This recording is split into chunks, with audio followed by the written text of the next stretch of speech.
পুরোপুরিভাবে চালু হওয়ার পর 1 মাস কাটতে না কাটতেই কলকাতা বিমানবন্দরের নয়া টার্মিনালে কঙ্কালসাৎ চেহারা প্রকাশে।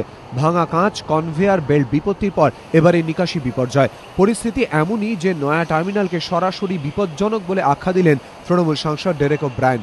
বুধবার কালবৈশাখীর পর দেখা যায় কলকাতা বিমানবন্দরের নয়া টার্মিনাল জুড়ে জল থই থই অবস্থা। জল দাঁড়িয়েছে একতলার অ্যারাইভাল এবং দুতলার ডিপার্চার লাউঞ্জের সামনে।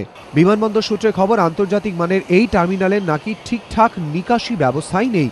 ঘটনাচক্রে নয়া টার্মিনালে উদ্বোধনের দিন এয়ারপোর্টস অথরিটি অফ ইন্ডিয়ার চেয়ারম্যান ভিপি অগ্রওয়াল মুখ্যমন্ত্রী মমতা বন্দ্যোপাধ্যায়কে বিমানবন্দরের নিকাশি পরিকাঠামো তৈরি করার আবেদন করেন।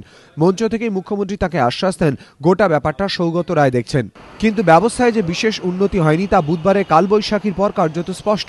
সৌগত রায়ের দাবি, নতুন টার্মিনালের নিকাশি ব্যবস্থা তৈরির খরচ বিপুল, কিন্তু ভুল পদ্ধতির জেরে এখনো আনা সম্ভব হয়নি কেন্দ্রীয় সাহায্য।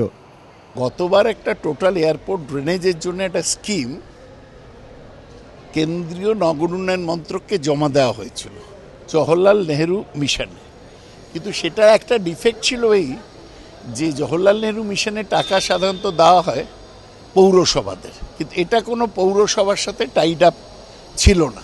ওইটা গতবার ঠিকভাবে জমা দিলে কেএমডিএতে গতবারই 2012 মার্চেই ওটা স্যাংশন হয়ে যায়। এই পরিস্থিতিতে নতুন এই টার্মিনালকে রীতিমতো বিপজ্জনক বলে আখ্যা দিলেন তৃণমূল সাংসদ ডেরেক ওব্রায়েন।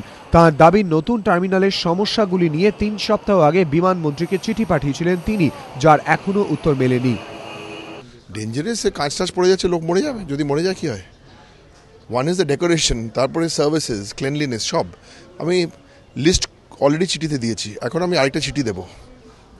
আরেকটা চিঠি দেবো, অ্যাপয়েন্টমেন্ট সিক করবো পাক্কা, আর আমি টাইম লাইন জিজ্ঞেস করবো, কারণ এটা করা উচিত কলকাতা এয়ারপোর্টে। এদিকে এই বিষয়ে কলকাতা বিমানবন্দর কর্তৃপক্ষের সঙ্গে বারবার চেষ্টা করেও যোগাযোগ করা সম্ভব হয়নি, যদিও এয়ারপোর্টস অথরিটির একাংশের দাবি নতুন এই টার্মিনালে নিকাশির সমস্যার সমাধান করতে হবে রাজ্য সরকারকেই। এই পরিস্থিতিতে প্রশ্ন উঠছে, দ্রুত ব্যবস্থা না নেওয়া হলে বর্ষায় কি হবে টার্মিনালের হাল? সমিত সেনগুপ্ত, এবিপি আনন্দ, কলকাতা।